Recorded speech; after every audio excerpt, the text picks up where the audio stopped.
Shalom, shalom, très chers bien-aimés dans le Seigneur Jésus-Christ.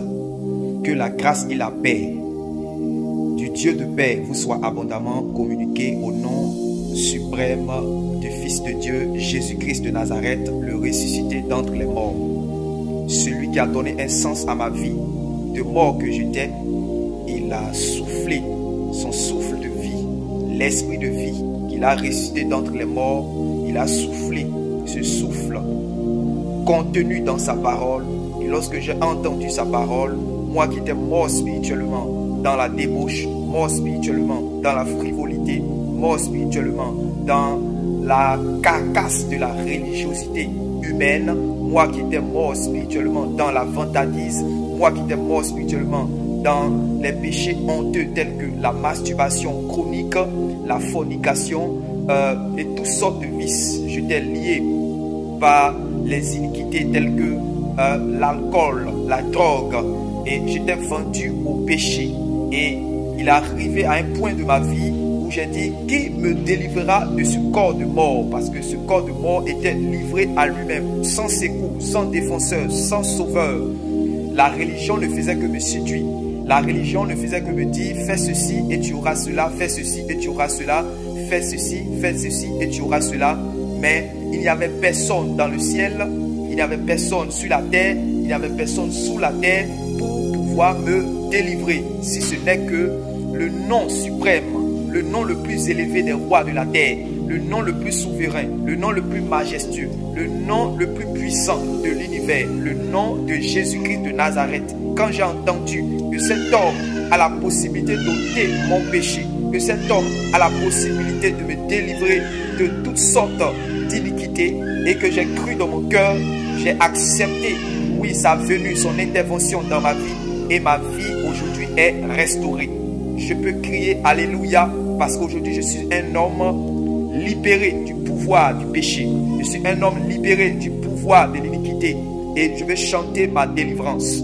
Aujourd'hui, bien-aimé, le Seigneur m'envoie en tant que témoin, oui, en tant que témoin, pour vous parler de sa venue. Nous tous, nous savons que Jésus-Christ revient bientôt. Et il y a des signes, que ce soit dans le monde entier, il y a des signes, que ce soit en Israël, le pays dans lequel il vient selon la chair, parce que la Bible dit le salut vient des Juifs. Et il y a des signes aussi dans l'Église. Vous voyez, il y a trois aspects dans lesquels nous pouvons bien voir la venue du Seigneur Jésus-Christ. Voilà. Il a parlé en fait des signes avant-coureurs qui se trouvent en fait dans les nations, dans le monde entier. Il y a les signes avant-coureurs qui se trouvent en Israël, son pays d'origine selon la chair. Et il y a les signes avant-coureurs de sa venue qui se trouvent dans l'Église. Quand on parle d'Église, vous voyez aujourd'hui lorsqu'on allume la télévision, dans les médias, à la radio, et quand on entend parler d'Église, ce n'est que scandale sur scandale. Et aujourd'hui, celle qu'on appelle époux du Seigneur, celle qu'on appelle la femme de Jésus-Christ, est devenue la risée même des gens qui ne connaissent pas Jésus. Vous voyez, scandale sur scandale, péché sur péché, iniquité sur iniquité. Et la vérité, la voix de la vérité est devenue calomniée, le nom de Dieu est blasphémé à cause de ceux-là même qui devaient porter le flambeau de l'évangile, de ceux-là même qui devaient servir de modèle, ceux-là qui devaient servir de pontife, de pont entre eux et Jésus-Christ. Ils sont devenus eux-mêmes des pierres d'achoppement, des sujets de scandale. Vous voyez, les gens ont peur même d'entendre le nom pasteur, les gens ont peur d'entendre le nom prophète. Le nom de Dieu est blasphémé. L'iniquité a pris le dessus. L'iniquité est entrée dans l'église. Ceux-là qui étaient appelés à être des modèles sont devenus des sujets de scandale. Vous comprenez? La débauche, l'iniquité, la mondanité est remplie. L'autel de toutes ces choses pilule dans le corps du Christ. Que Dieu nous fasse grâce. Quand on regarde dans les nations, on parle de guerre, de bruit de guerre. Quand on regarde dans les nations, on parle de changement climatique. Quand on parle dans les nations, on parle de tremblement de terre ici, par là. Et notre maître, le Seigneur, avait dit que ces choses ne seront que le début des douleurs. Ces choses annoncent le début, c'était le commencement des douleurs de la femme qui doit accoucher. Vous voyez, ce sont quelques signes avant-coureurs. quand nous voyons des hommes politiques parler publiquement comme ça, ouvertement à la télévision, dans leurs différentes conférences, que la bête est déjà là. Et nous, les enfants de Dieu, nous devons avoir l'intelligence des fils d'Issachar, qui savaient ce que Dieu devait faire en son temps, ce qu'Israël devait faire en son temps. Qu'est-ce que le peuple de Dieu doit faire? Voyez, lorsque nous regardons les réseaux sociaux, Dieu nous fait quand même la grâce. Il avertit d'une manière ou d'une autre. Aujourd'hui même, je suis tombé sur une publication d'une sœur qui était en train d'écouter une musique d'un adorateur, d'un instrumentiste, d'un adorateur. Et après cela, elle est tombée sur une prédication, elle a commencé à dormir et elle a vécu un événement que nous connaissons tous, qui est l'enlèvement. Mais elle a vécu cela en songe. Et le Seigneur lui disait que c'était un signe. Vous voyez? Et la leçon en fait qu'elle a tirée, et c'est la même leçon que tout le monde, tous ceux qui ont vécu cette expérience de vivre le jour de l'enlèvement, ils sortent toujours avec réellement cette leçon. C'est la préparation de l'épouse, la préparation des chrétiens, la préparation des saints, la préparation des disciples. C'est une chose que de croire au Seigneur Jésus-Christ, c'est une bonne chose. Et c'est une autre chose que de se préparer à l'avènement du Seigneur Jésus-Christ, mes bien-aimés. Regardons par exemple la parabole des 10 vierges. Les 10 vierges avaient un seul et même époux. Donc c'est le symbole de l'église dans son ensemble, de tous ceux qui confessent le nom du Seigneur Jésus-Christ. Les 10 vierges avaient leur lampe. La lampe, c'est le symbole de la parole. Or, quiconque a reçu la parole de Dieu, quiconque a reçu la parole de Dieu à la foi, quiconque réellement a reçu la parole de Dieu à la foi, selon qu'il est dit, la foi vient de ce qu'on entend et ce qu'on entend vient des paroles de Christ. C'est pour cela que toutes les 10 vierges avaient leur lampe. Donc, elles connaissaient Jésus, elles étaient alliées avec Jésus, elles avaient la parole de Jésus, elles allaient à la rencontre de Jésus. Donc, personne ne peut nier que ces 10 vierges étaient des chrétiennes. Elles étaient toutes des disciples qui allaient à la rencontre de l'époux. Le Seigneur Jésus a fait cette promesse non pas aux païens, mais à ceux qui ont reçu sa parole. Dans Jean chapitre 14, il va dire que personne ne soit dans le trouble. Il y a plusieurs demeures dans la maison de mon Père. Si cela n'était pas, je vous l'aurais dit. Mais je vais vers mon Père, je vais vous préparer une place. Et je reviendrai vers vous, je vous prendrai avec moi, afin que là où je suis, vous aussi, vous y soyez. Donc le Seigneur Jésus nous a fait, à nous qui avons cru en l'évangile, à nous qui avons reçu sa parole, à nous qui avons été faits disciples, à nous qui avons été lavés par son sang, à nous qui avons reçu de son esprit. Le Seigneur Jésus nous a fait l'espérance, nous a donné de l'espérance de sa venue. Nous a donné l'espérance de la vie éternelle dans son royaume. Et donc nous attendons sa venue. Vous voyez, nous attendons sa venue.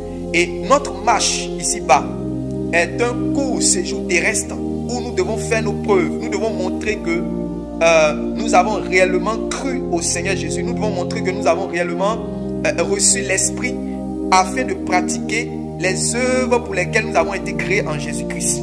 Et celui qui ne va pas réussir réellement à faire ses preuves ne sera pas agréé de Dieu.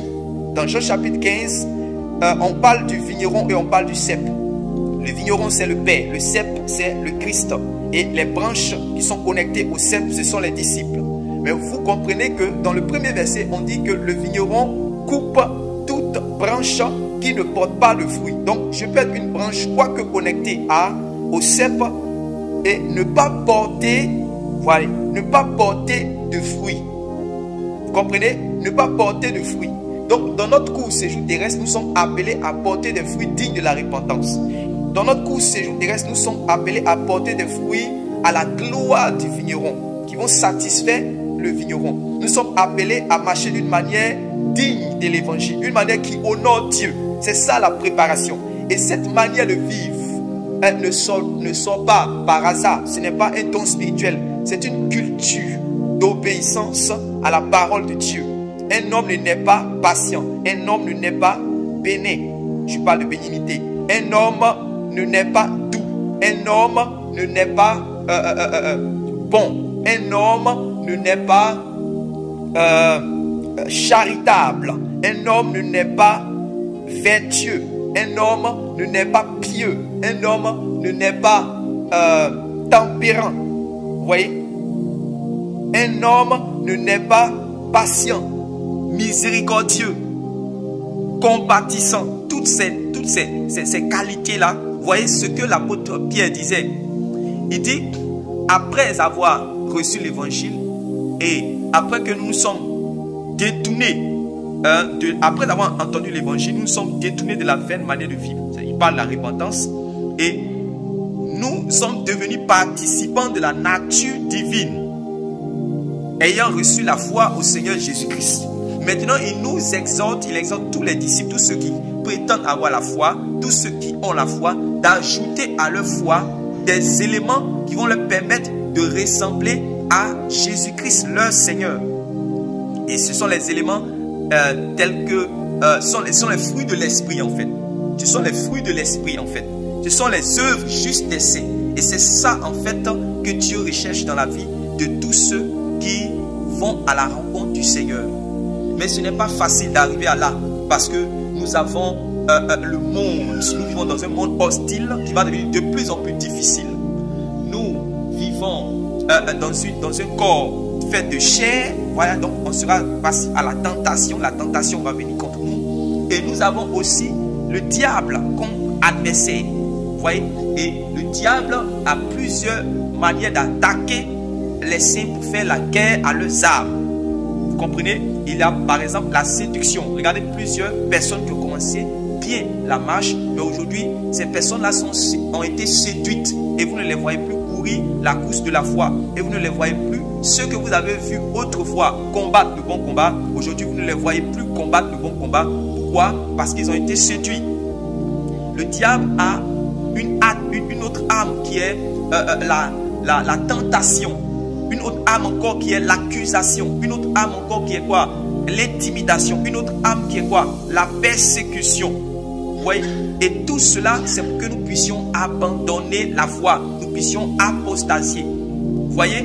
Donc, voici l'heure où je viens encore pour interpeller tous ceux, celles qui sont établis en tant que des anciens, tous les serviteurs de Dieu qui ont des armes que le Seigneur Jésus les a confiés, de donner la nourriture au temps convenable, afin que les gens soient bâtis, afin que les gens soient bien formés, afin que les disciples du Seigneur puissent parvenir à la stature parfaite de Christ, afin que les disciples puissent devenir des hommes faits, vous comprenez? Des hommes faits, qui ne ballottent pas à tout vent de doctrine, qui peuvent passer par le vent de la persécution, qui peuvent passer par le vent, qui peut traverser le vent de toutes sortes d'épreuves, qui peuvent passer par toutes sortes de difficultés sans jamais abandonner la foi, sans jamais abandonner le Fils de Dieu, sans jamais abandonner les voies de Dieu. Vous comprenez?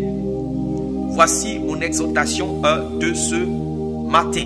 Que la grâce et la paix du Seigneur Jésus vous soient abondamment multipliées et que vous puissiez de plus en plus vous attacher au Seigneur et à ses voies. Recherchez premièrement le royaume de Dieu et la justice du royaume, c'est-à-dire ce qui est juste aux yeux de Dieu. La justice. Tous ceux qui sont enfants d'Abraham sont ceux qui pratiquent les œuvres d'Abraham. Vous voyez?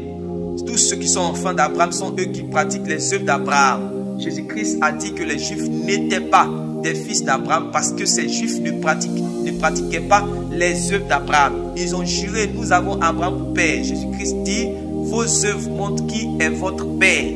Donc mes bien-aimés, comme j'ai l'habitude de le dire, ce sont les œuvres des saints qui montrent au ciel, aux habitants du ciel, je veux parler des anges, où se trouve la foi sur la terre. On ne peut pas voir la foi puisque la foi est invisible.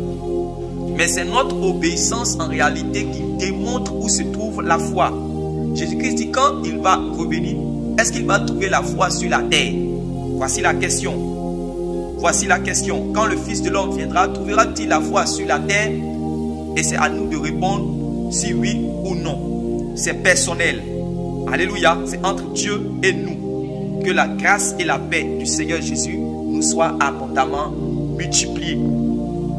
Forgeons-nous dans la parole, enracinons-nous dans la parole, afin que nous soyons des hommes et des femmes obéissants à la gloire de notre Seigneur Jésus-Christ. Le Seigneur Jésus revient.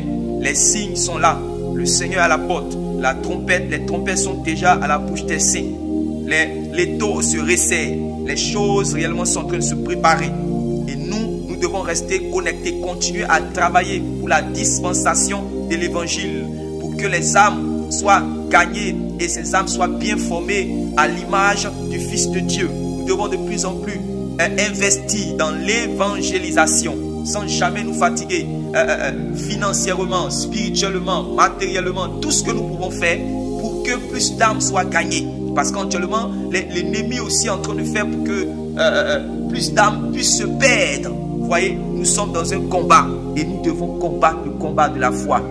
Non seulement pour garder la foi, nous devons combattre le combat de la foi. Non seulement pour assainir l'Église, nous devons combattre le combat de la foi, pour combattre les faux ouvriers qui entrent pour perdre les âmes. Nous devons combattre le combat de la foi pour que l'évangile puisse aller plus loin. L'un des signes du Seigneur Jésus, l'un des signes, des plus grands signes avant-coureurs de l'avènement du Seigneur Jésus, c'est que cette bonne nouvelle du royaume serait annoncée à toute la création. Alléluia. Si tu évangélises, ne cesse pas d'évangéliser. Si tu es un évangéliste, ne cesse pas d'évangéliser. Que Dieu te coigne davantage. Si tu es un témoin de Christ, tu es un disciple du Seigneur, témoin du Seigneur partout où tu es. Dès que le Saint-Esprit ouvre une brèche, demande chaque fois, Seigneur, ouvre-moi, permets-moi de pouvoir parler de toi, de pouvoir rendre mon témoignage, de pouvoir expliquer mon histoire, l'expérience que j'ai vécue lorsque j'ai entendu ton évangile, lorsque tu m'as parlé, lorsque je t'ai rencontré, lorsque tu as changé mon cœur. Je veux témoigner de cela à un frère, je veux témoigner de cela à un parent, je veux témoigner de cela à un collègue, je veux témoigner de cela à mon voisin de voyage. Vous voyez, dans le bateau-bus, dans le bus, dans le bateau, dans l'avion.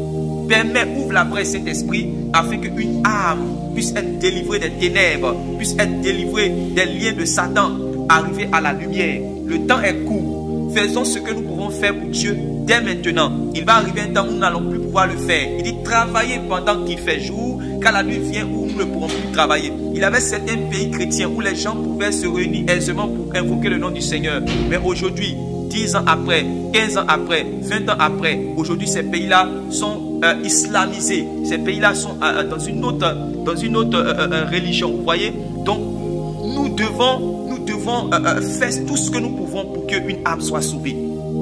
Travaillons pour la vie éternelle. Investissons-nous pour les choses du royaume. Investissons pour les choses du royaume. Sacrifions-nous pour la cause de l'évangile. Car le Seigneur Jésus revient bientôt. Le Seigneur Jésus revient bientôt. Le Seigneur Jésus revient bientôt. C'était votre serviteur, le prophète Esmel. Si ce message, tu crois que ce message est un message de vie, partage-le à 1, 2, 3 personnes et partage-le à tout ton entourage au nom du Seigneur Jésus. Que la grâce de Dieu te visite, que la faveur de Dieu soit avec toi, que Dieu bénisse l'œuvre de tes mains, que Dieu se souvienne de toi et de ta famille, que Dieu te oigne encore davantage, que ta vie de prière soit touchée encore par le Saint-Esprit et que tu puisses réellement monter plus haut avec Dieu, que le Seigneur te donne d'être un disciple accompli en ces temps d'épaisses ténèbres, que la pluie de l'arrière-saison soit ton partage afin que tu sois un instrument de réveil en ces temps de la fin au nom de Jésus-Christ.